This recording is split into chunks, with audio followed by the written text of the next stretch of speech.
뭡니까 오늘 주제? 플레임. 예. 프레임. 또 하나. TV 토론. 프레임과 TV 토론. 네. 프레임부터 하시겠습니까? 프레임. 자, 프레임 들어갑시다. 프레임. 틀. 틀. 뼈대. 왁구. 왁구. 그리고 건설 현장에서는 거푸집. 거푸집. 이런 거죠. 네네. 거푸집에 시멘트를 넣으면 그 모양대로 그대로 나오는 예. 거죠. 흔히 이제 대선을 프레임의 전쟁이라고 얘기를 하죠. 근데 이제 이 프레임에 대해서 많은 사람들이 개념도 헷갈리고 그리고 아무 데서나 프레임이라는 용어를 쓰고 그래요. 근데 이것을 학술적으로 정립한 분은 UC 버클리 언어학 교수 조지 네이코프 교수죠. 그래서 이분이 인지언어학의 뭐 창시자라고 뭐 이렇게 알려졌나 봐요. 저는 거기까지는 잘 모르겠고. 근데 이분이 쓴 명저. 예.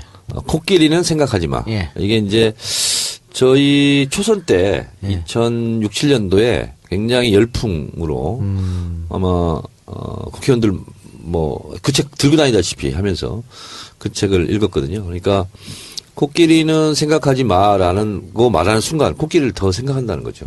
그러니까 우리가 김종인 탈당 얘기하지 마 말하면서 더 얘기를 하게 된다는 거죠. 그래서 그런 프레임에 갇히면 결국은 그 프레임 때문에 진다 선거에서 이런 거죠. 그래서 저는 그냥 우리 관점으로 보면 이런 것 같아요. 우리가 싸움을 할 때도 우리 집 앞마당에서 싸우잖아 보통. 초딩 때 보면 야 우리 집 앞으로 와 우리 집 앞으로 막 그러잖아요.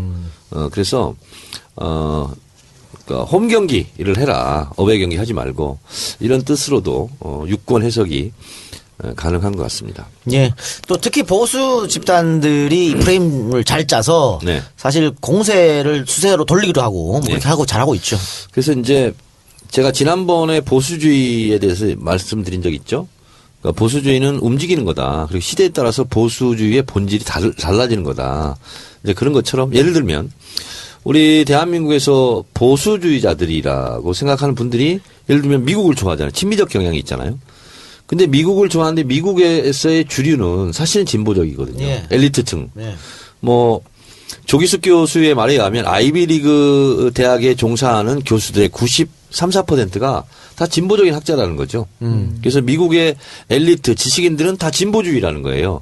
근데 그런 미국의 주류 사회를 대한민국의 보수주의는 또 그런 미국을 좋아하는 거거든요. 그러니까 미국의 진보주의를 우리 보수주의가 좋아하는 경향이 있는 거죠. 그러니까 이게 시대와 조건에 따라 다 달라지는 거죠. 그런 것을 좀 좁혀서 진보와 보수의 관점으로 본다면 이 네이코프 교수는 중도는 없다라는 거죠. 예. 그러니까 진보 3, 보수 3 그러면 중간에 사가 있는 거죠. 근데 이 중간에 중도 외연확장을 위해서 우클릭하는 것은 정말 정치적으로 바보 같은 행위다. 네. 그리고 그런다고 해서 표가 오지 않는다. 예. 이제 이렇게 주장을 하는 것이고요. 그래서 그것을 숫자로 얘기한다면 이제 이런 거죠. 1이 보수고 5가 진보라면 나는 중도다라고 생각하는 점으로 찍힌다면 3.3이라는 거예요. 근데 3.3을 대답하는 사람은 없다는 거예요. 예를 들어서 손수호라는 사람이 있어요. 네. 그럼 이 사람이 소위 말하는 중도라고 한다면 네. 예를 들어서 사드 배치는 네. 결사 반대. 성주에 있는 주민들이 그렇죠. 근데 성주에 보궐선거가 나온다. 그러면 투표는 자유한국당에 거의 절대 몰표를 몰아주는 지금 여론조사 결과 이렇게 나와 있거든요. 그러니까 한 사람이라 할지라도 진보를 선택할 때 있고 보수를 선택할 때가 있는 거지 중간을 선택하지는 않는다는 거예요. 그러니까 예를 들면 사드 찬성이야 반대냐 그러면 찬반이 있는 거지 중간 대답은 없다는 네. 거예요. 그렇죠? 그래서 박근혜 탄핵도 마찬가지라는 거죠. 박근혜를 찬성하면 찬성하고 반대하면 반대하는 거지 박근혜가 죄를 지은데도 불구하고 구속하면 안 된다. 이렇게 답변하는 건 없다는 거죠. 박근혜는 무죄다. 이렇게 나뉜다는 거죠. 예. 그래서 진보가 항상 보수표에 대한 유혹을 느껴서 항상 우클릭을 하고 그리고 본인이 예를 들면 좌표로 진보 좌표로 4, 5 이렇게 있는데도 불구하고 뭐 3.5나 3.3 이렇게 가 있으면 거기에는 표가 하나도 없다는 거예요. 예. 그렇기 때문에 진보는 진보의 언어로 그 진보와 보수를 왔다 갔다 하는 어떻게 보면 스윙 투 보트를 할 수 하는 그런 계층을 진보의 프레임으로 승부를 걸어야지 보수의 모습으로 보수를 화장해서 한다고 해서 보수가 결코 오지 않는다. 보수표가. 그래서 항상 미국도 마찬가지인가 봐요. 우리도 그런데 항상 우클릭에 대한 이런 유혹을 느끼는데 그것은 전혀 득표에 도움이 되지 않는다. 조지 레이코프가 그렇게 얘기했어요? 예. 내가 늘 하던 얘기인데? 근데 그리고 내 얘기 듣고 가서 쓴 거 아니야? 모르겠어요. 그리고 이제 손석희 사장이 EBS에서 무슨 뭐 프로그램을 한 적이 있대요. EBS? EBS에서 이완배 기자가 이제 그 김용민 브리핑에 얘기하던데 이런 게 있었대요. KTX의 민간 매각 예. 부분에 대해서 강남의 100명하고 인천 구월동 거기가 좀 못 사는 동네인가 봐요. 구월동 100명. 요즘에 잘 살아요. 잘 살아요? 네. 그쪽에 하여튼 시청 뭐 옆입니다. 그쪽의 분들하고 실험을 해봤나 봐요. 이제 프레임에 대한 그 예인데요. KTX를 민간에 매각하는 거에 대해서 어떻게 생각하십니까? 이렇게 물어봤대요. 9대 1로 반대. 근데 KTX의 민간 경쟁 체제를 도입하는 게 어떻겠습니까? 그러면 또 찬성이래요. 그거는 여론조사 왜곡이네요. 그러니까 똑같은 내용인데 민간이 어쨌든 이양하는 건데 어떻게 프레임을 짜는 거에 따라서 사람들의 대답이 달라진다는 거죠. 네. 그래서 그런 프레임을 선점해야 된다. 이런 거고 이한배 기자가 또 그 얘기를 하더라고요. 들어서 제가 아는 건데 루즈벨트 대통령이 미국에서 굉장히 위대한 대통령이잖아요. 경제 대공황을 극복하고. 근데 재선 때 굉장히 힘들었다는 거예요. 루즈벨트는 빨갱이다. 이렇게 이제 프레임을 씌웠다는 거죠. 근데 나는 빨갱이가 아니다. 이렇게 얘기하면 진다는 거예요. 근데 그거를 프레임을 걸었다는 거죠. 이렇게 걸었다는 거예요. 부자를 더 잘 살게 하는 것은 진보가 아니다. 가난한 사람을 잘 살게 만드는 게 진보의 기준이다. 그렇게 프레임을 걸어버렸다는 거예요. 그래서 재선에 성공했다. 이렇게 얘기를 하는데, 우리 대선판에서 우리가 귀 기울여 들을 부분이 많이 있는 것 같아요. 저도 그러면 대선판 프레임 전환하는 예에 대해서 한 가지만 네. 말씀드리면 92년 대선 때 바로 직전에 초원 복국주의 사건이 터졌습니다. 그 사건 터지면서 전부 다 YS가 이걸로 치명타를 맞을 것이라고 생각했어요. 네. 그런데 보수 언론과 보수 정당이 어떻게 프레임을 전환시켰냐. 지역 감정 조장, 관건선거, 부정선거가 중요한 게 아니고 도청이 정말 나쁜 짓이다. 네. 이걸로 프레임 싹 전환해갖고 오히려 그 PK 사람들이 더 뭉치는 효과를 발휘해서 이 사건 때문에 YS 표가 몰표가 나오는 기회가 되어버렸습니다. 그 전에 YS가 정말 전 뛰어났다고 생각하는 게, 그 대선 직전 총선에서 참패를 했어요. 그러면 총선 참패론에 막 시달리는 거야. 네. 근데 아침에 기자회견을 자청했어요. 그러면 총선 패배의 책임을 지고 내가 어떻게 하겠다. 네. 뭐 이런 거 있잖아요. 이게 몰리잖아요. 네. 네네. 총선 패배 한마디도 안 합니다. 대선에 출마하겠습니다. 예.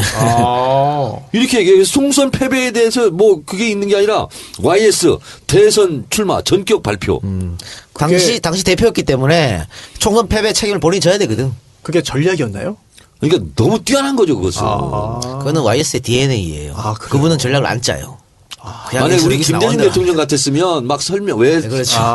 총선에 참패했고 차이가 뭐가 명확하네요. 잘못됐고 뭐 이렇게 설명하다 보면 그게 이제 프레임에 빠져버리는 거거든. 총선 패배. 그러면 퇴진 압력 막 이렇게 나오는 거거든요. 근데 YS는 그걸 과감하게 치고 총선 얘기 안 해요. 착할 필요 없다. 대선에 출마하겠습니다. 이렇게 얘기해. 그러니까 프레임이라는 거는 엎어 씌워서 확 찍어버려야 돼. 그래요. 네. 예, 거기에 매몰되면 누가 이렇게 확 걸면 거기에서 막 이러다 보면 그냥 빠지는 거야. 그러니까 그냥 수동적으로 진탕에. 가면 안 되고 무시하고 위로 가서 엎어치기. 엎어버려야 돼. 그러니까 프레임 선점을 먼저 해야 되는 거죠. 전향적으로, 먼저. 공세적으로. 이렇게. 선점을 못했다 하더라도 프레임에 말려들질 말아야 돼요. 예. 자, 근데 여기서 한 가지 더 아까 지난 회에서 제가 말씀드렸잖아요. 만약에 특검이 기소한 부분에 대해서 무죄가 나오고 막 이러면 대선 판도가 어떻게 바뀔 거인가? 1심. 바뀌지 않습니다.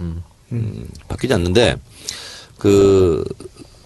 이런 실험을 또 했대요. 뭐냐면 예를 들면 박근혜, 문재인 아니야 문재인하고 지금 경쟁자가 누구야 근데? 하여튼 문재인하고 박근혜라고 쳐. 근데 둘이 앞뒷말을 자르면 거짓말을 했을 것 같은 그런 것을 두 개를 갖다 준대요. 그러면 박근혜가 거짓말을 했을 것 같은 그것도 갖다 주고 문재인이 거짓말 했을 것 같은 것도 갖다 주고 거짓말 아닌데 근데 문재인 지지자야. 갖다 주면 문재인은 거짓말 했다는 인지를 못 한대요. 그리고 박근혜만 거짓말 한 걸로 느낀다는 거야.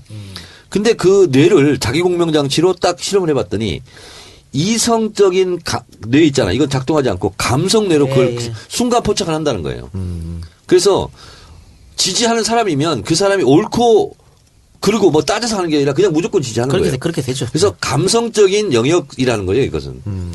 저 궁금한 게 하나 있습니다. 예. 아까 그 초원복집 사건 관련해서 그게 92년인가요? 예, 92년. 지금은 2016년이잖아요. 예. 그게 그 당시의 민주화 정도, 그 당시의 정보의 어떤 그 습득 경로라든지 그런 것들과 비교해서 지금 그런 일이 생기면 그렇게 해결되지는 않을 것 같은데. 그럼 또 하나 예를 들어 드릴까요? 네. 초원 복국집 사건 터지고 10년 후입니다. 네. 삼성 엑스파일 사건이 터졌어요. 아. 그때도 그런데 삼성에서 똑같네요. 똑같이 했습니다. 아, 그렇네요. 뇌물 준 게 뭐가 문제냐?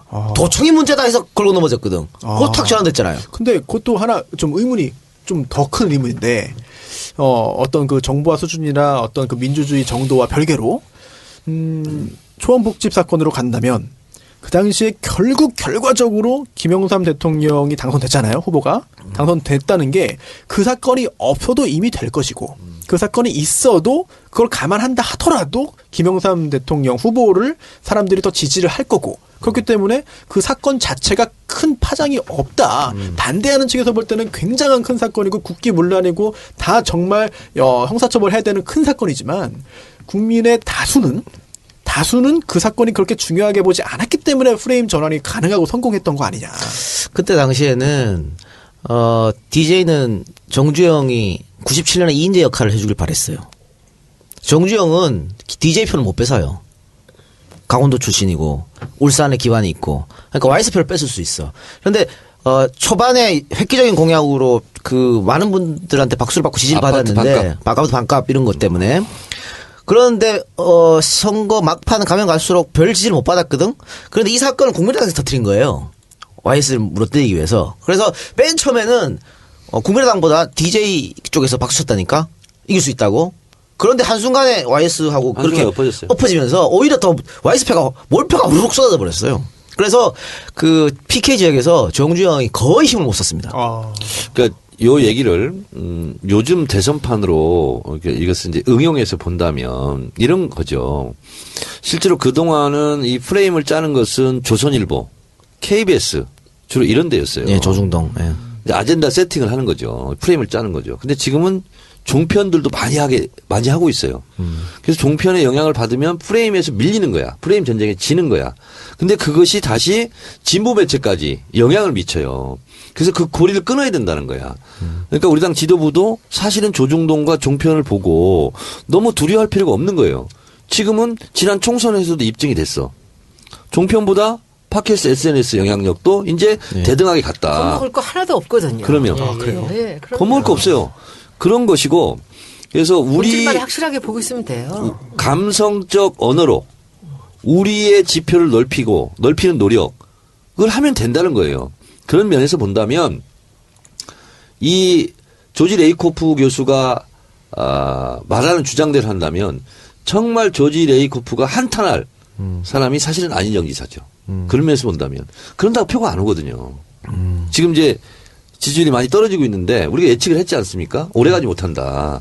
그래서 우리 언어로 우리 마당에서 우리의 언어로 진보와 보수를 왔다 갔다 하는 소위 말하는 중도는 없다는 건데 그 사람들은 진보도 찍고 보수 찍는 사람들 아니에요. 그러니까 보수를 찍는 것을 믿고 진보를 찍는 것을 믿고 그분들을 설득하는 것이 중요하다. 예. 이게 이제 프레임이라는 것을 이제 언론이라든지 정치판에서는 쓰지만은 이제 마케팅에서는 포지셔닝이에요. 처음에 이 사람들을 어느 쪽으로 길을 가게 만들 것이냐거든. 그러니까 2% 부족할 때 같은 이름들이 그 이름 하나로 세상을 바꿨거든요. 그 당시에. 근데 그 2% 부족할 때 아무것도 아니잖아요. 그 프레임이야. 그런 것들이 바로. 그런데 이 대중들이 쉽게 왔다 갔다 하는 그런 언어들이 있고 그런 길이 있어요. 포지셔닝이나 그런 프레임들이 있는데 저는 이제 정치판에 이렇게 들어와서 보니까 그 프레임이 이게 다 보여요. 저는. 예. 보이니까 그거에 말려들질 않죠. 그러니까 사람들이 우리 당이 이제 저쪽 상대방의 당한테 당한다든지 좀 박지원 대표 이런 거 잘합니다. 아주. 그리고 또한 국정원 같은데 댓글 같은 것들이 이런 데가 무섭게 들어와요. 예를 들면 그 표창원 사건 같은 게 바로 그겁니다. 여기서 그걸 마치 그림을 그린 사람 같이 걸고 들어오면서 이것을 반복하니까 사람들이 다 표창원이 그린 것 같이 된 거죠. 저한테 그걸 걸은 거잖아요. 고영태가 나왔는데 제가 최순실이 그 불륜을 뭘 자랑이라고 내놓느냐 했더니 그 다음날부터 고영태랑 저랑 불륜이라는 글이 올라오기 시작하는 거예요. 그래서 이제 그걸 걸려들면 안 되는 거예요. 이게 시간이 가면 아마 사람들은 그럴지도 모른다라는 생각을 하게 되는 거예요. 그래서 이제 고소를 해서 고소는 120건이 됐고요. 근데 이 부분이 선거에서는 너무나 중요합니다. 그러니까 항상 조심을 하고 있어야 돼요. 상대방이 어떤 식으로 걸지를 그럼요. 알면은 초전에 팍 잡아버려야 돼요, 그냥. 그렇죠. 예. 근데 그걸 못 잡으면 밀려 나가면 그 다음은 감당이 안 되거든요. 근데 지금 같은 상황은 최순실 박근혜 국정농단 사건이 워낙 커서 그 대세론이 지금 굳어지는 상황이기 때문에 저쪽에서 어떤 프레임을 가져와도 흔들리지 않을 것 지금 같은데. 태극기 프레임이 사람들을 피곤하게 만들고 있는 거예요. 오히려? 그렇죠. 네. 왜냐면 할 말이 없으니까 태극기를 들고 애국이라고는 얘기로다가 박근혜를 싸고 도는 거죠. 그래서 내가 처음부터 얘기했잖아요. 태극기를 들고 애국가를 부릅시다. 예. 자, 그러면 이번 대선에는 우리가 어떤 프레임을 혹은 저쪽이 어떤 프레임을 지금은 우리가 친 것이 아니라 촛불 국민들이 이미 쳐졌어요. 그래서 국정농단, 박근혜 게이트, 정권 교체 이 프레임이 우리가 선정한 게 아니라 이미 이건 시대 정신, 시대 언어로 그냥 가버린 거예요. 그래서 이 프레임은 시대 정신과 엇박자가 나면 안 돼요. 그것은 쉽게 무너지거든요. 그 프레임은. 그래서 예를 들면 우리가 지금 일제시대다. 예. 그러면 친일과 독립운동 이 프레임을 걸어야 되겠죠. 그럼 누가 이기겠어요? 그럼 시대 정신은 독립운동이잖아요. 그러니까 60년대 중반, 60년대 즈음에서는 사실은 그때 시대 정신은 뭐냐면 잘 살자는 거 있잖아요. 그 소독을 한 간호사, 광부 뭐 이런 거 있잖아요. 이분들이 사실은 시대 정신이고 어떻게 보면 프레임이잖아요. 그 시대에. 70년대, 80년대는 군부 독재 타도하자. 예. 민주화하자. 이게 시대 정신이잖아요. 그게 프레임이죠. 그러니까. 군부 독재를 옹호할 것이냐 아니면 군부 독재를 타도할 것이냐. 그래서 민주화할 것이냐. 이게 이제 시대 정신이고 프레임인데 시대 정신과 이 프레임이 잘 만나면 이것은 깰 수가 없어요. 예. 그래서 이번 대선은 특검의 기소 결과가 여하이 판결로 나오든 간에 저는 크게 영향력을 행사하지 못할 것이다. 이렇게 보고 그렇죠. 있는 거예요. 그리고 지난번 뭐 천안 폭침 때도 북풍을 한번 몰아보려고 그 보수정당에서 갖고 들어왔잖아요. 네. 근데 그때 야당에서 그래서 평화냐 전쟁이냐 이 카드를 들고 가서 성공시킨 거거든요. 그 프레임 성공한 건데 YS 얘기가 나왔으니까 제가 한 번만 더 YS가 프레임을 어떻게 전환했는지 예를 들어 드리면 내각제 파동이 터집니다. 90년대. 그러니까 그 삼당 합당. 삼당합당 하면서 내각제 비밀의 JP. 각서 있잖아요. 아, 메모 쓴 거요. 그게 나중에 네. 터졌어요. 그래서 YS가 굉장히 코너에 몰렸죠. 저런 비열한 사람. 당무거부. 그런데 그거는 각서 쓴 게 아니고 이거 누가 언론에 터뜨렸냐. 아, 나는 정치 공작에 당했다. 당무거가 내려가 버렸어. 저같이 잘 모르는 청취자분들을 위해서 그게 그 당시에 왜 위기에 몰렸는지도 조금 더 설명을 구체적으로 해주십시오. 아니 이거는 협잡인 거죠. 자기들끼리. 대통령 중심제에서 자기들끼리 비밀리에 밀실로 협잡해갖고 우리 내각제 하기로 하자. 이렇게 해서 썼어, 합의한 각서를. 거예요. 각서 썼어요. 그때 그 노태우, 김영삼, 김종필 세 명이서. 그렇죠. 그러니까 이게 터지는 바람에 김영삼이 완전 코너에 몰렸단 말이야. 그리고 본인은 대통령 한다 그러면서 그럼 그 각서를 왜 썼어? 거짓말쟁이. 이렇게 됐는데 그거를 이거는 각서 쓴 게 문제가 아니고 이걸 언론에 흘린 사람이 더 문제다. 이렇게 프레임돼서 그러니까 성공시켰죠. 민주자유당 3당 합당 이후에 김영삼의 최대 위기였어요. 정치적으로. 그러면 최대 그래서 위기였죠. 그때 다 죽는다고 그랬어. 그럼 누가 비판한 거예요, 그거를? 야당 다 그러니까 민자당 내에서도 비판했죠. 아, 내에서. 엄청 몰렸어요. 근데 예. 이거 누가 깠어? 이 실의가 없는 놈들. 누가 깠어요? 그러면서 아니 그렇게 얘기하고 그냥 거제도로 내려가 버렸어요. 내려버렸어요. 당무거부. 당무거부 하니까 줄줄이 다 찾아와가지고 당 올라와달라고. 대표가 당무를 거부한 이런 초유의 사태가 아니, 벌어진 거야. 근데 그것도 단순히 제가 생각하기에는 그 당시에 YS가 정말 힘이 있고 당 내든 아니면 국민적으로든 지지도가 높았기 때문에 할 수 있는 전략. 아니 그거 아니에요. 그게 그게 아니라니까요. 아니에요? 이게 뭐냐면 얼마나 웃긴 거냐면 방귀 낀 사람이 성내는 거예요. 그거예요. 근데도 성 내는데 어떡할 거야? 지금도 그럼 그런 프레임 전환 전략이 유효한 겁니까? 근데 그거는 때마다 다른 건데 그러니까 만일 와이스 그때 변명하고 핑계대고 있으면 와이스 정신이 그래서 끝나는 거예요. 그 정도예요? 그런데 바로 맞받아쳐서 성공했는 건데 실패한 사례를 제가 하나 드릴까요? 오, 예. 실패한 사례는 이번 박근혜예요. 아. 박근혜가 시정연설 하면서 갑자기 아. 개헌 카드 꺼내들었잖아. 네. 그 프레임 전환시키려고 들고 나온 거거든. 반나절 성공했죠. 반나절. 완전 박았었잖아요. 어? 그거 아니어도 실패인데 그렇죠. 그런 꼼수를 꼼수를 쓴 부르려고. 거지. 옛날 같이 그렇게 써주면 이게 통할 줄 아는 거지. 시대착오적이네. 그런데 박근혜가 이번에 진짜 잘못한 게 있어요. 뭡니까? 뭐냐면 바로 사과한 거. 아. 박근혜 입장에서는 그게 쥐약이었어요. 그렇죠. 그 순간 있잖아요. 네. 그동안 무섭고 두려워서 네. 가만히 있던 사람들 다 일어나는 거거든. 그래서 박근혜를 조언하는 사람이 있었다면 사과를 하면 안 되는 거였어요. 끝까지 버텨야 돼. 그러면. 증거 나올 때까지. 근데 우병우 같이. 태블릿 PC 있잖아. 김기춘 같이. 나오자마자 바로 사과한 거거든. 그래서 뭔가 있구나. 그렇게 해야죠. 더 치면 되겠구나. 그러니까 흔들면 되겠구나 하면서 네, 달려든 맞아요. 거거든. 박근혜 그때 버티고 사과가 뭐야? 나 그런 거 모른다고 하면. 그렇죠. 이게 이렇게 확 전환되지 않아요. 그러면 논란이 생기거든. 나는 모르는 일이다. 그렇지. 남자들 바람 폈을 때 끝까지 잡아 때리는 거랑 비슷한 거구나. 왜 이렇게 웃어? 근데 이 작가님. 내가 많이 웃었나요? 바람핀 게 아니라 산갓집 갔다 왔다. 산갓집이 어디 있냐? 그럼 어디를 대? 거기는 산이다, 산. 주택이 아니라 나는 모른다. 당무거부. 당무거부. 그리고 가출. 그렇지. 거제도. 행방불명. 그렇지. 핸드폰 꺼놓고. 그렇지. 그러면 이제 찾아다니면서 울면서 이게 모든 것을. YS 전략이에요. 아, 근데 미치겠다, 진짜. 박근혜도 저는 그때 딱 이틀 만인가 상황을 딱 보면서 무너지는구나. 그때 있잖아요. 사과 지금까지 한 번도 안 하고 있었어 봐요. 그 사과 왜 한 거예요? 그러면? 그건 증거물이 잘못한 나오니까. 거예요? 잘못 판단한 건데. 증거물이 김기춘 나오니까. 전 실장이 잘못 고쳐준 건가요? 코치가 지금 잘못했다고 봐요. 자, 그러니까 YS 시기였으면 어떻게 했냐면 이 태블릿이 JTBC도 어떻게 보도한 거야. JTBC 압수수색해. 뭐 그렇게 나왔을 수도 있어. 막 이런 식으로 손석희 잡아들여. 저는요. 막 이런 식으로 무리수를 이랬으면 두는 거야. 어땠을까? 그러면 그걸로 이게 뭐였죠? 시각이 이렇게 전환이 되는 저기 거야. 정청래 의원님, 나는 이게 지금 자기들이 한 짓들이 워낙 농단이 컸기 때문에 감당이 안 됐을 거야. 일이 터졌을 때. 그랬을 때 나는 박근혜였다면 최순실 들어오지 마라. 정유랑 둘이 망명해버려. 근데 오히려 끝까지 들어오라고 잡아뛰고. 했죠. 그러니까 얘가 만약에 안 왜 들어오고 그랬지? 그냥 어디다 망명해버리고 딱 뜨잖아요. 그러면은 진행이 안 되는 거야. 그럼 일이 진행이 안 되죠. 왜 그러냐면요. 왜 그렇게 했을까요? 자기 힘이 이걸 다 덮을 수 있다고 판단한 겁니다. 들어오면 오판한 거예요. 난 요새 왜냐면 정청래 의원이 참 멋있어 보여. 네, 최순실이 된다고 생각했구나. 내가 이렇게 알리바이를 다 맞췄으니 대통령이 덮어주세요. 이렇게 말을 하니까 박근혜 그럼 들어와라. 그러니까 최순실은 덮어질 줄 알고 들어왔고 검찰에서. 그렇죠. 다 박근혜가 대통령 힘으로 눌러서 그러니까 바로 체포를 안 한 거잖아요. 최순실이 삼성이랑 벌써 입을 맞췄다고 대통령한테 얘기했잖아요. 그렇지, 맞췄다고. 그러니까 그래서 박근혜는 자기가 힘을 과신한 거예요. 그렇지. 그러니까 이게 이런 문제들이 그냥 어디로 스위스고 어디로 숨어버리면서 둘이서 딱 그냥 떠버리면 말 같은 거 버리고 그러면 어쨌든 망명해버리고. 임기까지는 쭉 가죠. 그렇지, 박근혜가. 그렇지. 저기 있잖아. 알프스 어느 골짜기 가가지고 텐트 치고 한 1년 있어봐.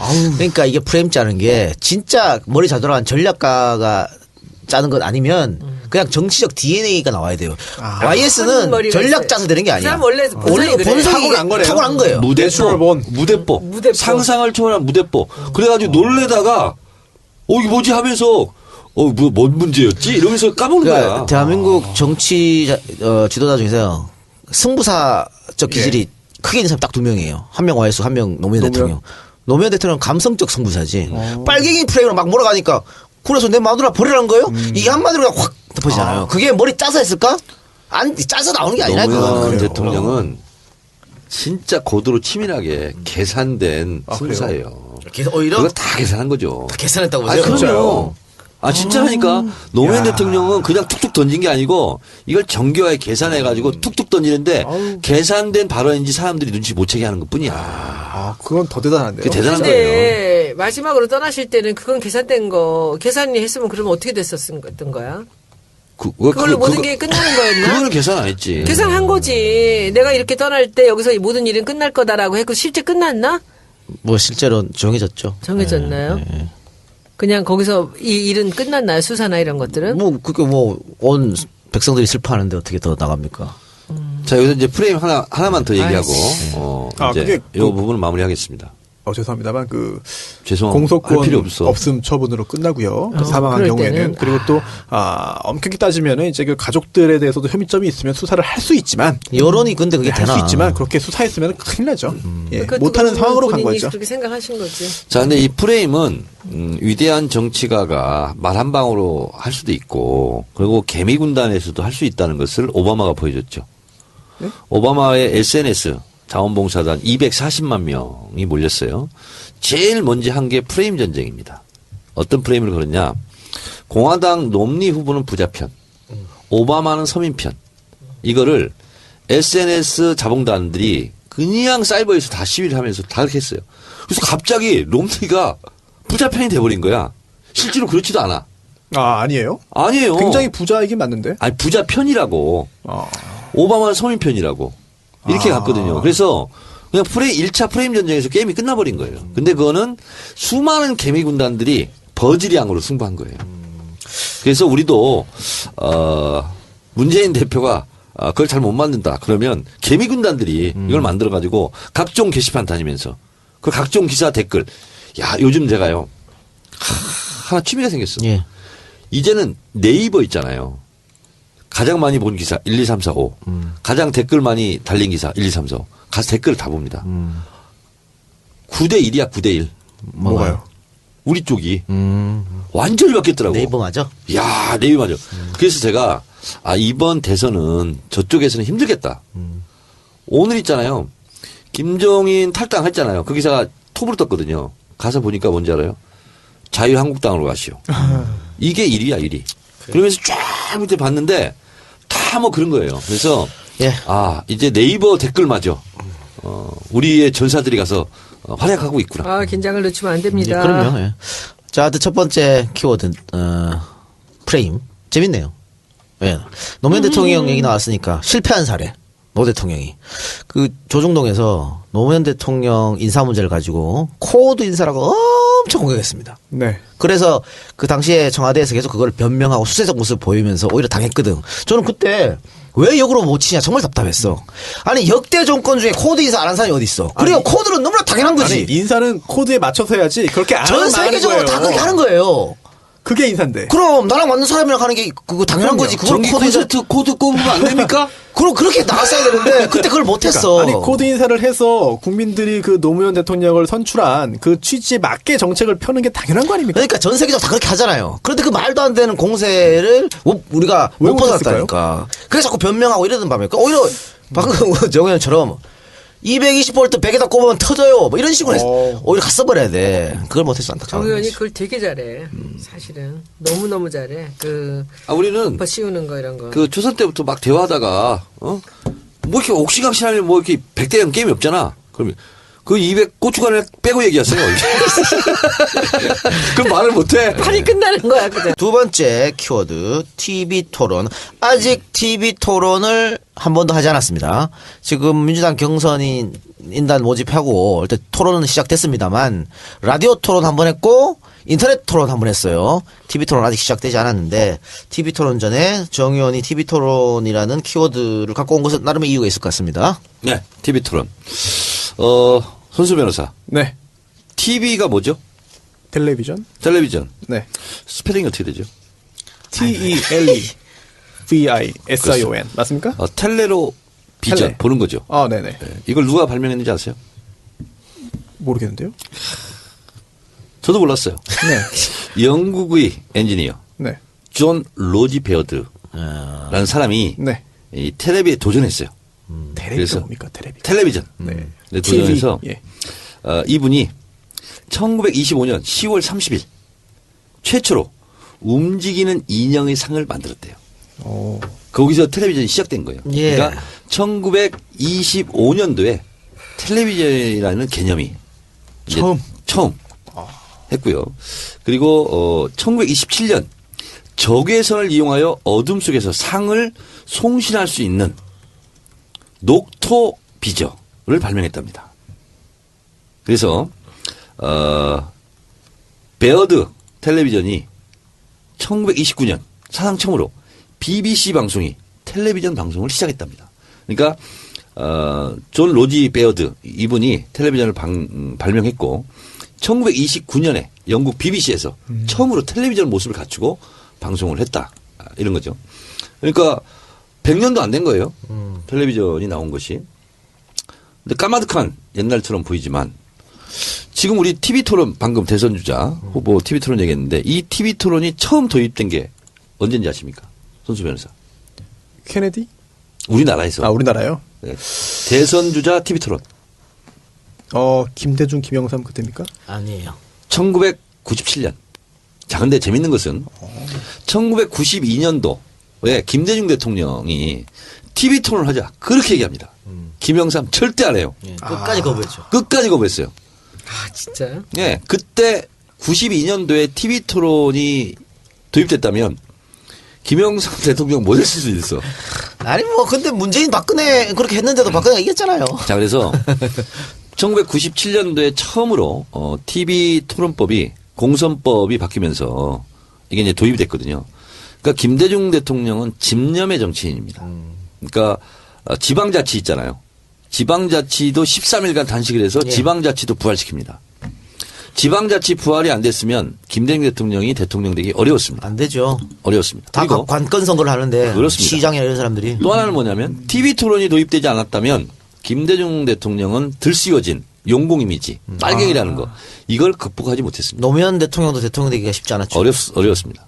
그렇기 때문에 김대중 대통령은 YS는 그냥 내지르는 툭툭 한 방씩 저지르는 거였다면 김대중 대통령은 치밀하게 준비하는 그런 성격이. 그러니까 지방자치 성공해놓고 그다음에 TV 토론 도입해라. 예.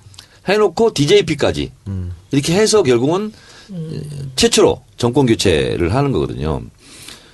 TV 토론을 도입한 분도 김대중 대통령이지만 TV 토론 덕분에 대통령이 된 것도 김대중 대통령이죠. 그래서 지금은 그냥 TV 토론 하는구나 이렇게 생각하지만 TV 토론을 우리나라에 도입한 것 자체가 예. 마치 투표로 대통령을 뽑는 것과 같은 거의 맞먹는 일이라고 생각을 합니다. 그래서 이렇게 하나의 제도가 바뀜으로써 물길이 달라지는 거죠. 근데 TV 토론 뭐 처음에 이제 최초에 시도한 거 말씀하셨는데 92년 대선 때는 사실 모든 시민단체 정치권에서 TV 토론 우리도 하자고 계속 요구를 했어요. 근데 네. YS가 끝까지 거부하는 바람에 이제 그게 안 됐는데 네. 우리가 역사적으로 쭉 보면요. 여론조사에서 1등을 달리는 후보는 다 TV 토론을 피하려고 그래. 그렇습니다. 지금 1등인데 구태여 TV 토론 할 필요가 없거든? 그러니까 92년 김영삼, 97년 이회창, 2002년 이회창, 2007년 이명박, 이렇게 2012년 박근혜 전부 다 TV 토론 자꾸 뺐었어요. 자, 근데 TV 토론이 결정적인 영향력을 행사하는 제가 알고 있는 두 나라가 있습니다. 미국하고 프랑스입니다. 미국 영향력이 있어요? 미국은 있죠. 엄청나죠. TV 그래요? 토론에 난리 나는데. TV 토론 1차, 2차, 3차 하면은요, 누가 이겼다. 네. 곧바로 발표돼요. 그게 부동표는 굉장히 왔다 갔다 영향력을 굉장히 주는 거죠. 그리고 프랑스 같은 경우는 언제 위력을 발휘하냐면 결선 투표 때. 굉장히 위력을 발휘합니다. 그러니까, 예를 들면 조스팽 후보가. 네. 뭐 리오넬 조스팽. 그렇죠. 그분이 그거 했었죠. 근데 TV 토론 덕을 많이 봤어요. 근데 TV 토론이 미국이나 프랑스처럼 그렇게 후보가 덕을 보려면요. 네. 우리처럼 이렇게 하면 안 돼요. 시간도 충분히 주고. 자유 토론이 돼야지. 그렇죠. 이거는 뭐 1분 30초 동안 뭐 예, 질문하고 뭐. 자, 이게 미국은. 이게 뭐야 이게. 미국은 이제 공화당, 민주당 후보가 결정이 되잖아요. 그럼 TV 토론을 하는데 그 미국 대선 TV 토론 굉장히 재밌습니다. 예. 그냥 거의 마구잡이야. 예. 그리고 막 서서 하고 예. 막 얘기하고 뭐 거의 뭐 규제가 없어요. 예. 그걸 보면서 미국 유권자들이 실제로 마음의 결정을 많이 예. 하거든요. 정천회 의원 같은 분은 미국에서 대통령을 했어야 되는데. 아, 그렇습니까? 네, TV 토론 나가면 얼마나 압도적이겠어요. 그리고 이제 대선 때 이제 TV 토론도 하지만 실제로 영국 의회는 상시적으로 TV 토론을 한다고 보시면 됩니다. 영국 의회는. 예, 맞습니다. 네. 네. 영국 의회는요, 여야가 바로 근접한 거리. 재밌더라고요. 그 거리가 그러니까. 3m 50입니다. 침튀기의 일거리야, 진짜. 완전히 왁작지껄하고 일어나 네. 삿대질하고 막 의장을 막 조용히 하라고 앉으라고 그러고 막 야단 법석입니다. 영국 의회. 지정석도 아닌 것 같아요. 거기는요. 예. 정원이 600명이면 좌석이 500개밖에 없어요.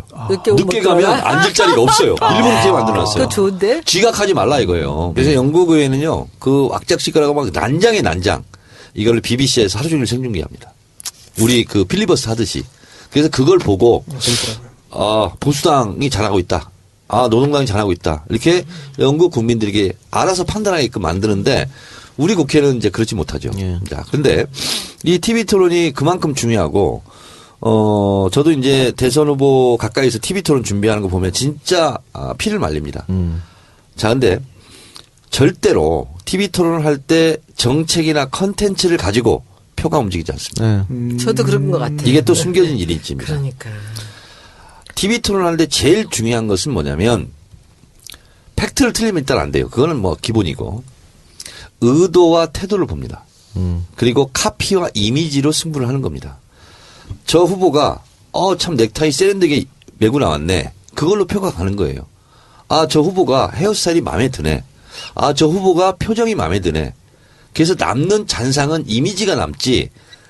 저거 뭐 부가세가 어떻고 법인세가 뭐 몇 프로 되면 얼마나 이기고 이런 건 남지 않는 거거든요. 원래 TV 토론 이미지 싸움인 거죠. 그리고 TV 토론을 보고 있는 사람들은 그렇게 막 공부하고 싶어 하지 않아요. 그래서 사실은 카피와 이미지가 남는다. 그래서 특히 대선 TV 토론 전쟁에 있어서는 카피와 이미지로 승부하라. 저는 궁금한 거 여쭤보고 싶어요. 두 번째 어제 토론 보셨어요? 네, 맞습니다. 그 어제 토론에서 이제 초반에 그 이재명 시장이 굉장히 공격적으로 나오잖아요. 네. 근데 그 부분이 호감으로 나타날까요? 아니면 반대일까요? 손해 많이 봤습니다. 많이 봤죠. 이재명 시- 저는 많이였다고 봤다고 이재명 시장 생각해요. 많이 봤고요. 사람은요, 손가락으로 달을 가르치잖아요. 그러면 달을 보기보다는 이 손가락이 보죠. 아름다운지 안 아름다운지 그걸 보는 거예요. 이재명 시장이 노렸던 것은 그 준조세, 배당금, 법정 부담금 이 부분에 대해서 문재인 대표가 틀렸다. 그래서 내가 맞았다. 그리고 내가 이렇게 더 재벌 개혁에 대해서는 더 확실하게 할 수 있다. 이게 이제 의도고 목표였잖아요. 근데 그 의도는 태도로 아름답게 포장이 되어야 빛을 발휘할 수 있는 거거든요. 근데 태도에서 사람들로 하여금 좋은 인상을 못 줬기 때문에 그 주장하는 그 컨텐츠는 맞아요. 16조가 아니라 1조 4천억이라는 거예요. 그래서 그거는 이재명이 맞았음에도 불구하고 실제로는 최종 득점에서는 지는 거예요. 어제 점수 많이 깎인 것 같아요. 그리고 그 중재하려고 하는 안희정은 굉장히 좋아 보였는데 저는 참으로 안타까웠던 게 왜 저쪽 캠프에서는 이재명 시장이 저렇게 공격적으로 나오는 것에 대해서 왜 저기서 뭔가 컨셉으로 전략으로 이것을 좀 제재를 안 할까라는 게 저는 굉장히 안타까웠어요. 그래서 나중에 제가 좀 이제 물어봤어요. 왜 그랬느냐. 저도 다 알아봤어요. 얘 먼저 얘기해 주세요. 왜 그랬느냐. 그 후보하고 그 캠프하고 잘 안 맞았던 것 같아요. 주문은 그렇게 하지 않은 걸로 알고 있어요. 이게 누구든지 전략가라면 다 여기서 그렇게 공격적으로 나와서 사람들한테 그 부담을 줄 리가 없거든요. 그런 전략을 세웠을 리가 없습니다. 그런데 처음부터 막 나오는데 저렇게 나오면 사람들이 좋아하지 않아요. 그 내용이 보이는 게 아니라 그 태도를 본다고 아까 말씀대로. 그래서 알아봤더니 그 사실은 캠프의 전략가들은 그렇게 하는 걸 반대했대요. 근데 본인이 굉장히 강하게 그렇게 하는 게 맞다라고 생각했던 것 같고, 그러니까 본인 성격하고도 또 맞는 거죠. 네. 그리고 이제 거기 캠프에 있는 또 어떤 분이 또 같이 동조를 했다 그리고 이제 그래요. 공격해라. 어제 그 TV 토론을 보면서 그 이재명 시장이 그런 싸납고 거친 모습을 딱 보니까 안희정 지사가 바로 우리 동지에 얘기하면서 우애 뭐 이렇게 얘기하고 그랬잖아요. 그러니까 본인은 대연정에 대해서 저렇게 크게 방어를 치고 싶겠구나, 지금. 방패를 내세우고 싶겠구나 하는 생각이 저는 의도가 들키더라고요. 근데 이제 그런 의도를 포착하는 일반 대중은 좀 드물어요. 근데 제가 봤을 때 얼마나 몰렸으면 나한테 대연정 날카롭게 공격하지 말라는 거거든요, 그거는. 그래서 그렇게 방어를 딱 치더라고. 그래서 그런데 제가 보기에 어제 이제 결정적으로 제가 문제라고 생각한 건 뭐냐면은 지금 이재명 시장 같은 경우에는 2위가 목표 아니겠어요? 목표는 1등이겠죠. 그지. 2위를 거쳐서 1등. 아니, 이 경선에서 지금 자기가 어떻게든지 2위를 해서 그 50%가 안 되게 해서 2위를 해서 한번 결선까지 가자는 얘기 생각일 텐데 지금 전체적으로 안희정 지사한테도 밀리잖아요. 많이 떨어지잖아요. 그렇다면은 여기서 누구를 이겨야 돼? 안희정 거를 뺏어와야 되거든요. 근데 문재인 거를 뺏어와서 2위를 하겠다라는 생각이 그게 잘못된 거예요. 신상품을 낼 때 여기서 1등을 이길 것이냐 2등을 이겨서 2등 자리를 갈 것이냐 참 출시하면서 뭐 이런 전략이 세워져야 되거든요. 그런데 저는 처음에부터 너무 안타까웠어요. 사실은 왜 저런 전략을 펼쳤을까? 왜 그러냐면은요. 지금 이제 우리 당의 지지자들이 다들 갈등하고 있거든요. 아주 고정적인 문 대표 지지자들 뭐 세 사람의 지지자들 외에는 여기서 부동층들이 쭉 있단 말이죠. 그럼 이 사람들로 하여금 자기 편으로, 그러니까 안희정한테 실망한 사람들이 자기한테로 오게 만들고 흔들리는 사람들이 자기한테 오게 만들려는 쪽으로 해서 그 그물을 그렇게 썼어야 되거든. 근데 조금 미스하는 것 같아서 제가 중간에 이제 페이스북 보다가 이제 댓글을 한번 제가 달았어요. 안타깝다. 우리 당 지지자들끼리 지금 탄핵도 되기 전에 이렇게 나와서 얼굴 붉히고 이러는 게 이게 과연 우리 당을 위해서 좋은 일이냐라고 했더니 너는 닥쳐라.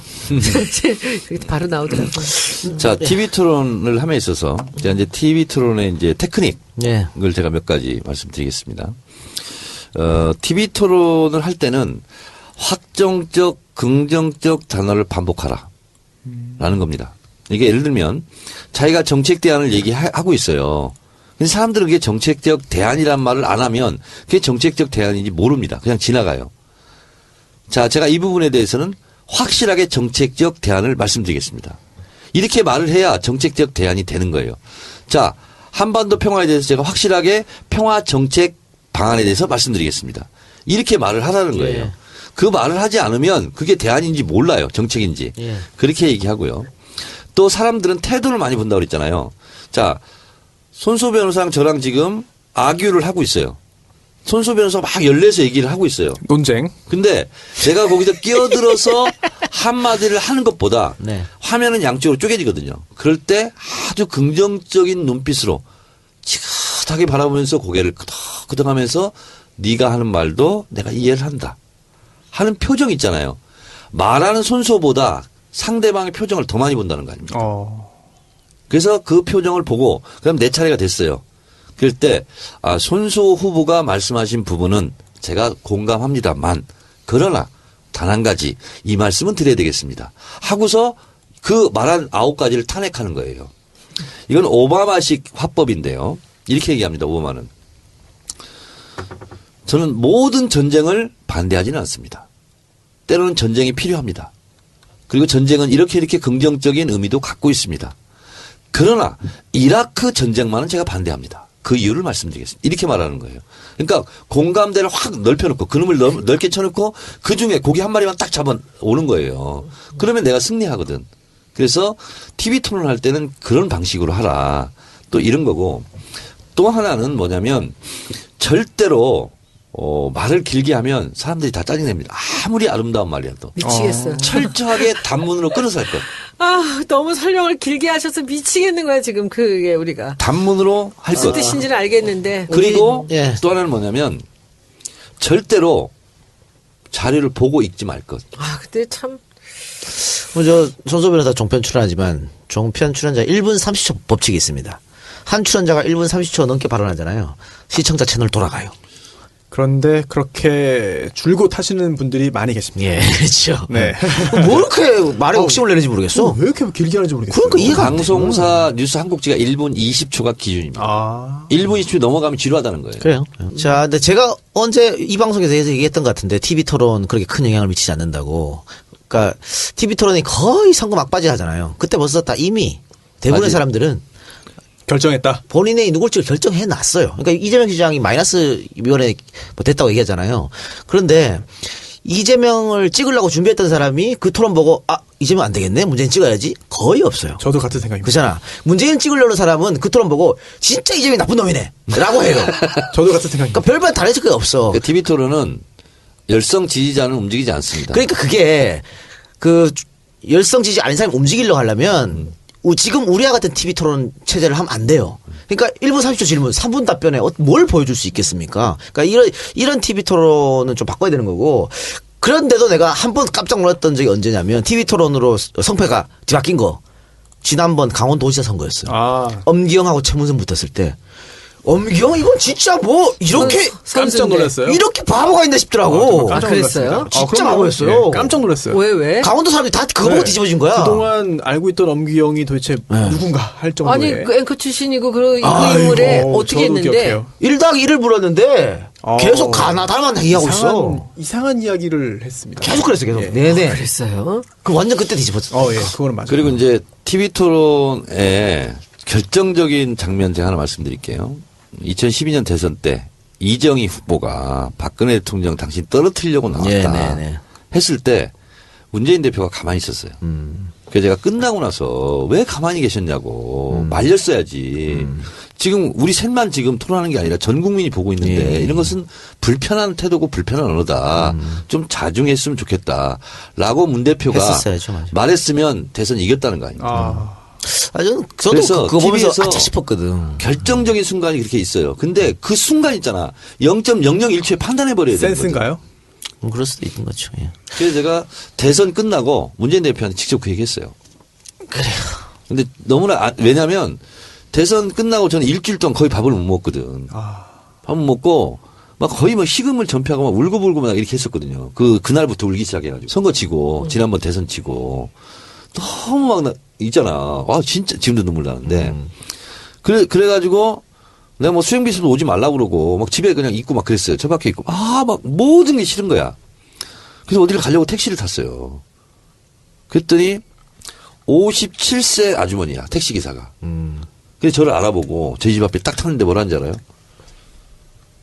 아니 의원님 문재인 대표는 왜 그래요? 그래서 제가 왜요? 그랬더니 그때 보고요. 그렇게 얘기하더라고. 아니 며느리뻘이 시어머니뻘한테 그렇게 얘기할 수 있어요? 근데 왜 문재인 대표를 안 말리고 가만히 있었냐는 거야. 그래서 자기는 전라도래요. 그래서 문 대표를 찍으려고 그랬대. 그걸 보고 진짜 박근혜를 찍었다는 거야. 근데 자기 주변에 그런 사람 많았다는 거예요. 그래서 실제로 그 장면은 표심을 많이 흔들었던 건 사실이에요. 그래요. 알겠습니다. 자, 그럼 우리가 지금 시간이 많이 됐는데 광고 듣고 와서 사드 이야기 잠깐 하고 방송 마치도록 하겠습니다. 광고 듣고 오겠습니다. 바보 멸치 바보 멸치 저 바보 멸치는 멸치도 맛있는 생선임을 증명하겠습니다. 엄마, 된장찌개 너무 맛있다. 아 그거 저번에 멸치 맛있다 그랬지? 바보 멸치에서 국물팩이 새로 나왔다기에 그걸로 국물을 내봤지. 솜씨 좋은 엄마가 센스까지 있으시네. 100% 국내산 천연 재료로 만든 바보 국물팩. 바보 저염 멸치와 새우 중 가장 맛있는 중화새우를 넣어 단맛과 깊은 맛이 깔끔하게 우러납니다. 무염 바보 멸치와 바보 국물팩은 02-587-3599로 전화주세요. 그리고 바다보물 제품은 EJ몰에서도 손쉽게 구매하실 수 있습니다. 배송 메시지에 팟캐스트라고 적어주시면 특별 사은품을 보내드립니다. 안녕하세요. 팟캐스트 청취자 여러분. 범교텔레콤 대표입니다. 광고 후 연락 주신 분들께 감사의 말씀 드립니다. 청취자 여러분을 상담하는 내내 동지 여러분의 격려와 따뜻한 관심에 가슴 찡한 감동을 느끼곤 합니다. 특히 울산, 광주, 수원, 인천 등에서 직접 올라와 주시거나 전화 주시는 분들, 번거로움에도 불구하고 매장을 찾아주시는 분들께 진심으로 감사의 말씀 전하고 싶습니다. 동지 여러분의 말씀대로 열심히 해서 꼭 정권교체에 보탬이 되도록 하겠습니다. 범교텔레콤은 사이트 goodskt.co.kr로 접속하시면 연락처 및 상품 안내를 보실 수 있습니다. www.goodskt.co.kr 전화번호는 010-7114-9795입니다. 감사합니다.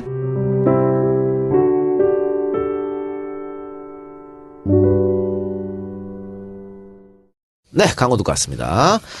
자, 가끔씩 저희 방송에 광고를 해주시는 소중한 분이죠.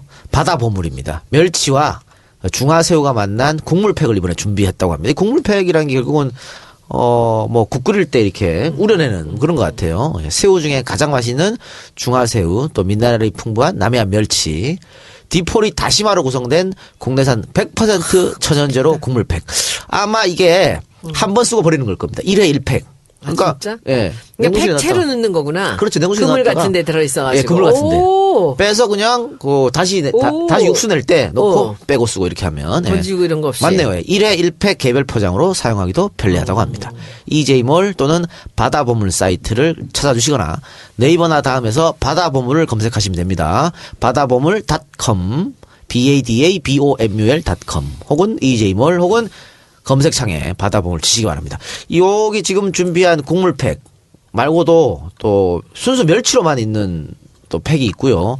또 저는 여기서 나온 그 민물새우를 좋아해. 민물새우 이렇게 국물 낼 때 몇 개만 넣으면 맛있더라고요. 맛있어요. 예. 민물새우. 바다보물 많이 사랑해 주시고요. 국 끓이거나 이렇게 할 때는 필요하죠, 이런 게. 약점은 바보네. 바보. 예. 바다보물. 그래서 여기가 바보 국물팩이에요. 그러니까 바보라고 하는구나. 예, 바보 멸치, 바보 공패 많이 사랑해 주시기 바랍니다. 또 하나 광고, 범교텔레콤입니다. SKT 공식 인증 대리점 범교텔레콤. 이번에 LG 신제품 G6 사전 예약을 진행 중이라고 하니까요. G6 관심 있는 분들 많이 연락 바랍니다. 최고 조건의 예약 판매라고 하니까 홈페이지를 한번 확인해 보시기 바랍니다. 또 곧 갤럭시 S8도 나올 예정이라고 합니다. 핸드폰 바꾸시려고 기다리시는 분들 범교텔레콤을 찾아주세요. 연락처는 010-7114-3333 010-7114-3333입니다. 이 범교텔레콤 사장님은 안가에 자주 오십니다. 그리고 뭐 도시락도 싸다 주시고 굉장히 감사해요. 범교텔레콤 사이트는 godskt.co.kr godskt.co.kr입니다. 많이 사랑해 주시기 바랍니다. EJ 광고 하시던 분들이 많이 오신 겁니까? 다 이제 광고하시는 거죠. 다 넘어오신 분들이야. 그러셨구나. 예, 고마워요. 네, 고맙고요. 다른 데 가지 마세요. 다른 팟캐스트 가지 마시고 여기로 오시기 바랍니다. 자, 그러면은 사드 얘기를 해볼까요? 지금 생각보다도 중국의 보복이 좀 심해지고 있는 것 같습니다. 그래서 뭐 준단교 이야기까지 지금 나오고 있는 실정이고, 중국에서 롯데 제품을 막 그 불도저로 밀어버리는 뭐 이런 일도 있었고요. 일단 롯데마트가 3군데인가요? 5군데인가요? 39곳 영업정지. 39곳? 네. 5군데 아니었어요? 39곳입니다. 처음에 이제 4곳으로 시작해가지고, 이제 6일에 23곳까지 되고, 그 다음에 7일 기준으로 다시 16곳이 추가돼가지고, 전체 중국 내에 99곳이 있다고 하는데요. 약 3분의 1에 이르는 업장이 영업정지 처분을 받았습니다. 계속 늘어날 수 있겠네요. 그럴 가능성도 있죠. 야, 그럼 덮어놓고 완전 대놓고 이렇게 보복을 한 것 같은데, 그것뿐만이 아니고 지금 그 중국 인민들이 롯데 매장 앞에서 시위하고 있고, 중국 롯데 홈페이지는 지금 벌써 일주일째 마비 상태라고 합니다. 그리고 중국 관광객들도 굉장히 줄어들었고, 아직 들어오시는 중국 관광객들은 롯데 면세점은 가지 마라 이런 지침이 또 내려졌다고 하는데, 이게 언제까지 이렇게 보복이 가해질까 걱정스러운 판국인데 국방부가 사드 배치 수순을 지금 밟고 있다고, 그 발사 포대를 갖고 오기로 결정했다고 이런 얘기도 들리고 있습니다. 지금 벌써 이미 들여왔다는 거 아닌가요? 일부를? 그렇죠? 예, 예. 그러면은 국방부는 중국의 보복이, 경제적 보복이 있든 말든, 뭐 단교 이야기가 나오든 말든 우리는 예정대로 진행하겠다 이런 것 같아요. 지금 좀 이따 의견 얘기하고 내가 아까 그 배어드 얘기했잖아요. 텔레비전 발명가. 근데 옛날에 우리 그 중학교 때 영어 시간에 텔레비전 발명은 필립 한즈워즈다 이렇게 배운 기억이 나요. 그래서 지금 찾아봤더니 이분은 또 미국 사람이네. 그래서 여기는 또 미국에서 판즈워즈가 텔레비전 발명했다 이렇게 나오는데, 이것은 댓글로 이걸 잘 아시는 분들이. 그건 내가 그러면 보고 편집할게요. 맞나 안 맞나 내가 찾아서 편집할게요. 아니 댓글로 이렇게 써주면 되지. 대답이 나세요. 의견 주십시오. 네. 몇 번 말씀드렸는데, 사드 배치는 결국 미국의 세계 군사 전략의 변화의 일환으로서 이제 오는 거고요. 그래서 전략적 유연성 뭐 이런 말도 나오는데 결국은 한, 미, 일 삼각동맹에 의해서 중국을 견제하자 이렇게 나오는 거잖아요. 근데 우리는 수출로 먹고 사는 국가고 미국 수출량보다 중국에 수출하는 게 2배가 더 많거든요. 압도적이죠. 압도적이거든요. 그리고 앞으로도 그것은 심화될 가능성이 많고 그러면 외교의 첫째도 둘째도 셋째도 다 국위가 아닙니까? 예. 이게 이제 미국의 군사 전략에 맞춰서 사드를 배치하는 것에 한미동맹 때문에 여러 가지로 버티기가 어렵다면 질질 끌 수도 있지. 근데 왜 이걸 박근혜가 이런 폭탄을 던져놓은 거야 지금. 그러니까 이렇게 진짜 조금 질질 끌어가지고 다음 정부에서 결정하게 만들면 되는데 국방부는 지금 그런 거 필요 없고 우리는 할 테니까 중국하고의 문제는 니들이 다음 정부에서 하든 말든 이런 그러니까 지금 목리 같아요. 예. 중국에 대해서 지금 계속 미국이나 우리가 계속 부탁했던 게 뭐냐 미국 북한 핵무기 견제를 위해서 대북 제재 지금 하라고 계속 하지 않습니까? 중국 대북 제재 안 하고 지금 대남 제재를 하고 있잖아요. 그래서 결국은 중국이 북한을 지금 먹여 살리고 있거든요. 네. 북한의 생필품 80%를 실제로 중국에 대고 있는데 중국은 그런 마음이 없어요. 이런 상태를 이미 우리가 알고 있어. 그러면 중립 외교라든가 등거리 외교라든가 시간차 외교라든가 여러 가지 외교적 전술과 전략이 있는데 이걸 덜컥스로 그냥 받아버리니까 결국은 우리는 뭐예요? 중국한테 보복이나 당하고 있고 중국은 당이 결심하면 그냥 하거든. 그렇죠. 민간 영역이 중요하잖아요. 지금도 사실상 사회주의 공산 독재 국가거든. 당이 명령 내리면 그냥 해요. 중국이 얼마나 웃기는 나라냐면 한 마을을 없애야 되겠어. 도로를 뚫고. 그러면 명령을 해. 언제가 이전. 왜? 땅이 자기 거가 아니니까. 다 국가 땅이니까.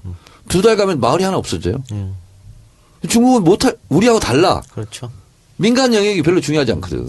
자, 그래서 문제는 그러면 뭐 정권 교체 가능성이 상당히 높으니까 정권 교체가 되면 이 문제는 또 어떻게 할 것인가? 그러면은 그 전 정부가 했던 걸 뒤집고 전면 그 재검토 그것도 사실 어려운 거잖아요. 그러니까 자, 이렇게 얘기했으면 좋겠어요. 저는 예. 문재인 대표는 이제 전략적 모호성 이렇게 얘기했어요. 예. 뭐 일이 주자로서 맞을 수 있어요. 예.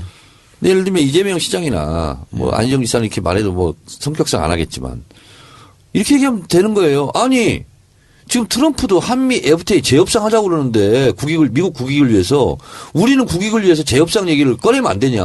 예. 이렇게 얘기하면 되잖아요. 참조하시기 바랍니다. 대통령 되시는 분이 대통령 후보들. 근데 안에서 보면 정말 지겨워 죽겠어요. 이게 뱅뱅 도는데 우리 당 안에도 이제 과격파들이 또 있고. 근데 또 그냥 내가 안에서는 왜 이렇게 의사 표현을 안 하는 사람들이 많아요. 원래 그렇습니까? 전통적으로. 모난돌이 정 맞는다. 좋은 게 좋은 거지. 다 가만히 있어요. 그러면. 지난번에 의원총회 때 한번 우상호 대표 때 대들었어요, 내가. 왜냐하면 국회의원 이상의 꿈이 없으면 굳이 그런 얘기 하고 다닐 필요 없어요.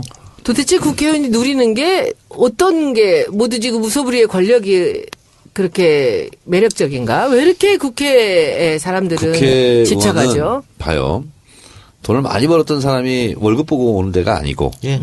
그리고 국회의원은 국회의원처럼 많은 지위와 권한을 갖고 있는 직종이 없습니다. 예. 그러니까 권력이 아니라 권한을 많이 갖고 있어요. 아니 법을 고칠 수 있고 국가 예산을 심의할 수 있고 그리고 대통령 빼고 어떤 누구도 다 만나줘요. 국회의원 면담을 신청을 하면. 책에 나오는 거 봤어. 그러면 이렇게 좋은 직업이 없어요. 그만큼 권한이 많거든. 그거 가지러 가는 거예요? 받으러 가는 거예요? 그러면? 사람은 자아성취인 게 있잖아요. 5천만 명 중에 나는 300명밖에 그걸 없잖아요. 받으러 나는 5천 솔직히 네. 소명으로 정말 자기가 사회에서 어떤 뭐 위치에서 돈도 벌고 뭐도 했는데 정말 국가가 불러서 내가 뭔가 국가를 위해서 헌신하겠다라는 생각으로 정말 무서운 생각으로 하지 않으면 저는 훌륭한 국회의원 되기 어려운 지금 것 같아요. 말씀하신 그럼요, 바로 그럼요. 그 부분. 예, 바로 그런 게 아니면 국회의원 하면 안 못해요. 됩니다. 공적 네. 마인드가 있어야죠. 그런데 그럼요. 실제로 보면은 그렇지 않은 사람들이 너무 많아요. 그래서 저는 안 할 거예요. 난 사적 마인드가 더 크거든. 그러니까 생계형 국회의원들도 너무 많아요. 그렇습니다. 근데 할 일은 어찌 보면 참 할 일이 많은 곳이거든요. 그런데 어쨌든 그래서 그런 국회의원들이 이제 뭐 좋은 게 좋은 거라고 자기 의견을 내지 않는데. 얘기 안 해요. 그러니까 지금은 대통령 선거 전이니까 뭐 전략성, 모호성 뭐 그런 것으로 얘기 안 할 수 있다고 봐요.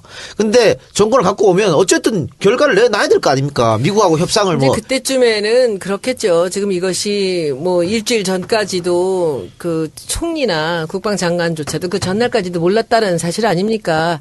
그러니까 절차를 무시하고 대통령이 혼자서 결정해버린 거기 때문에 다시 그 절차를 되돌려서 다시 한번 논의를 하자라는 식으로 할 수 있는데 저는 궁금한 게 왜 박근혜가 이렇게 급히 이것을 들여올까요? 여기에도 뭔가 모종의 다른 밑 거래가 있는 건 아닐까요? 뭐 그럴 수도 있겠죠. 그래서 죽을 때 죽더라도 나갈 때 나가더라도 이것은 들여놓고 잔금을 받자 뭐 이런 거 아닐까? 그러니까 사실은 이거 한일 위안부 협상 협정이라든가 이거하고 다 그 뒷배 미국이 있는 거잖아요. 밀접한 연관이 있고요. 그렇죠. 이게 왜냐하면 미국의 입장에서는 한국과 일본이 잘 지내야 돼. 근데 위안부 협상이 걸림돌이었어 항상 과거사 문제가. 그러니까 둘이 빨리빨리 해.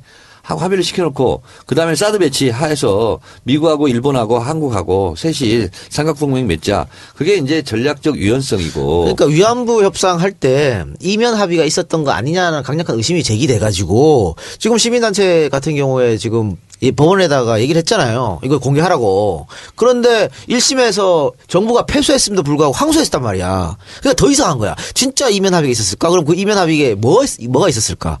그게 밝혀진다면 사드 또 이면 합의가 있을 수도 있는 문제고. 분명히 이건 밝혀야 되는 그러니까 문제지.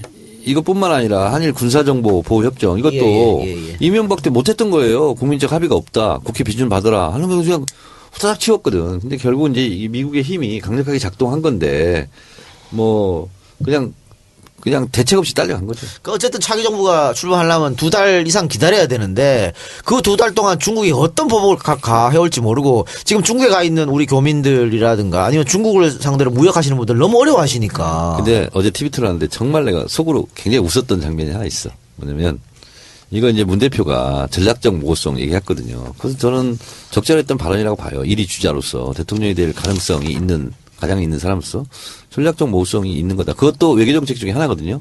그랬더니 안희정 지사가 바로 올라타더라고. 맞죠? 전략적 모호성. 근데 본인이 이미 찬성한 거 아닌가? 나도. 거의 뭐 어쩔 수 없다. 네, 그런 식으로 얘기했죠. 뭐 그래놓고 전략적 모호성을 바로 이제 보면서 속으로 많이 웃었네.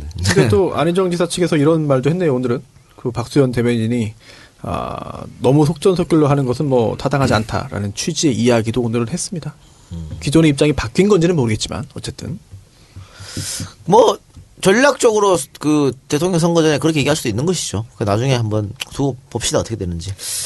다시 한번 여기서 한번 여쭤볼게요. 그 김종인 박사가 버티고 있다가 지금 나간 거는 안희정 지사의 지지율이 떨어졌기 때문이 아닐까? 곡기는 생각하지 맙시다. 아니 봐봐. 안 지사가 지지율이 있으면 민주당이 있으면서 일을 도모할 수도 있었잖아요. 글쎄요. 뭐 김종인 박사가 안 지사를 도와가지고 지금의 어떤 스코어를 뒤집기는 불가능할처럼 보이는데. 아니 그 지금까지 독일 가 있는 사이에 선한 의지 나오기 전까지는 승승장구하고 있었거든. 근데 그 독일 갔다 와서 막 짜증을 내셨다라는 소문이 들려요. 그 선한 의지라는 말을 잘못했다. 근데 그러면서 지지율이 빠지니까 이 양반이 더 이상 민주당에서는 뭐 도와줄 사람이 없다라고 생각해서 그렇게 하신 거 아닐까? 그냥 혼자 생각해봤습니다. 아니 뭐 본인이 킹 하신다는데 뭐. 그래요. 자 그러면은 이것으로 정치 알아야 바꾼다 70회 방송 마치겠습니다. 손수호 변호사 할 말 있어요? 아니요. 오늘도 많이 배웠습니다. 70회 방송에서는 감사합니다. 이야기를 별로 뭘 하지 않은 것 배웠다는 같아서. 거예요? TV를 누가 만들었는지. 그거 몰랐어요 지금까지? 네? 저 몰랐어요. 진짜. 아 그래? 예. 저도 몰랐어요. 우리 브라운인가 싶었어 저는 사실. 영어 시간에 브라운관. 멋있다. 영어 미스터 시간에 브라운. 우리는 필로가 아니라 파일로 판주워즈 이렇게 해가지고 영어 시간에 그때 교과서 내용이 나왔던 내용이 어느 기억나더라고. 학년에서 죄송합니다. 저 때문에 또 길어졌습니다. 에어컨 만든 아니, 사람은 아니, 알아. 누구요? 캐리어. 정말이에요? 캐리어가 에어컨 만들었어요. 아 실제로요? 실제로. 정말이에요? 우리 하우젠 그래, 농담이 아니야? 아니고? 진짜로. 필센? 아 진짜로 캐리어가 만들었다니까. 아니, 믿을 수가 없는데? 아 그래요? 아 이거 캐리어 에어컨 아니야. 진짜요? 전구는 누가 만들었어요? 네? 전구. 에디슨. 맞아요, 진짜? 아, 그쵸. 필라멘트 그 전구는 백열 전구는 그랬다고 하는데 확인된 바 없죠. 근데 정 의원님 내가 아까 있는 거 하나 좀 여쭤보고 싶은데 그 토론의 기술 같은 걸 어디서 보고 들은 거야? 아니면 혼자서 생각한 거야? 제가 TV 토론 많이 나갔었어요. 그러면서 이제 연구를 하잖아요. 그래서 이제 한 거고 또 하나 TV 토론 기술 말씀하시니까 저는 초선 때 TV 토론 많이 나갔는데 어떻게 했냐면 그 당 게시판 그리고 이제 웹 뭐 이런 데에다가 제가 이러이런 주제로 TV 토론을 나갑니다. 여러분들이 꼭 했으면 하는 말을 올려주세요. 이렇게 해서 이제 나가거든요. 그러면 많은 댓글들이 달려요. 주옥 같은 댓글들이 많이 달리는데 거기에는 이제 팩트도 있고 역사의 사실도 있고 근데 한 번은 친일진상규명법 가지고 KBS에서 토론이 붙었어요. 붙었는데 어떤 분이 그거 올려줬어요. 아우슈비츠 정문에 가면 이런 글귀가 있습니다. 그러면서 그게 문구가 뭐였냐면 지금도 기억이 거의 나는데 뭐냐면 과거를 두려워하는 세력에게 미래를 맡길 수 없습니다. 오. 이렇게 그게 이제 댓글로 왔어요. 아우슈비츠 어디에 있대요, 그게. 그래서 그걸 딱 얘기했더니 너무 멋있는 거야. 그래서 그런 멋있는 말들이라든가 신금을 울리는 워딩 이런 거 있잖아요. 이런 건 혼자 생각해서 보좌관들하고 잘 안 나오거든. 그랬을 때는 인터넷에 띄우면 다 써주죠. 지금은 이제 뭐 페이스북, 트위터 있으니까 더욱 좋죠. 선변 이런 건 좀 받아 적어. 네? 받아 적어서 활용해야지 이제. 제가 가슴속에 적었습니다. 그래요? 이게 실제로 제가 이제 판도라 하면서도 4시간을 놓고 하잖아요. 뭘 준비해 갈 수가 없어요. 뭐 판도라 비밀 두 개 준비하는 것밖에 없는데 이제 상대방이 뭐 할지도 모르고 하잖아요. 그런데 거기서 나도 모르게 막 튀어나오는 거예요. 그게 뭐냐면 방언이지. 방언이야 방언. TV 토론을 하면서 머릿속으로 외운 게 아니라 혀로 외운 거. 그렇지. 그것이 툭툭 튀어나오는 거예요. 그렇지. 그러니까 그게 나도 몰랐던 것이 그냥 튀어나와. 근데 그거는 이번 주는 3%가 넘을까? 모르겠어요. 그건. 그래도 지난번에 그 2.5%까지 2.3, 가지 않은 2.6. 3. 6이에요? 2.36. 2.4. 자, 2점대 중반 갑시다. 요거 이번에 3% 넘겠다 그러면. 근데 3% 쉬운 게 아니에요. 어우, 3%면 높은 거죠. 아, 그렇습니다. 3% 상당히 높고. 종편 3% 어렵구나. 종편에서 3%는 지상파의 한 15%? 네, 아, 그래요. 굉장히 3%만 가면 잘하는 건가? 아유, 그럼요. 아우. 3%만 높은 거죠. 넘으면 그냥 갈 수 있는 거예요, 우리? 대성공. 그 제가 지금 출연하고 있는 TVN 프로 1%도 안 나와요. 0.8% 나와. 뭐 이상한 제목 가진 거? 굴가당. 국가당은 다들 그 이름대로 이상한 거를 계속. 근데 내가 나오기 전에 0.4%였어. 2배로. 내 2배꼴 올려줬지. 이야. 여러분 많이 사랑해주셔서 1% 넘겨주시기 바랍니다. 예. 꿀가당. 쿨. 그래서 이게 이제 안 하니까 그래서 삶이 좀 나아졌어요? 근데 그런 데 가서 예능이나 하려고. 나 좋아. 주접 들는 거 좋더라고. 재밌더라고. 정치 얘기 안 하고. 부담도 없고. 부담도 없고. 정치 얘기 안 하세요? 연예인들 안 해, 까시면 안 해. 뒤통수나 치고 그런 거. 아, 거기서 연예인 얘기 안 해. 그럼 뭐예요? 뭐 하세요? 그거는? 뭐 하여튼 이상한 거 해. 막 지금 보라고 하면서 무슨 이상한 요일 거라고 날이에요? 하시면 어떡합니까? 수요일 날. 수요일 날 저녁 몇 시? 7시인가? 뭐 해요. 아, 일찍 하면 못 본다. 그래요. 하여튼 뭐, 방송 여기서 마치고, 오늘 세 분 수고하셨고, 오늘, 야, 끝까지 많이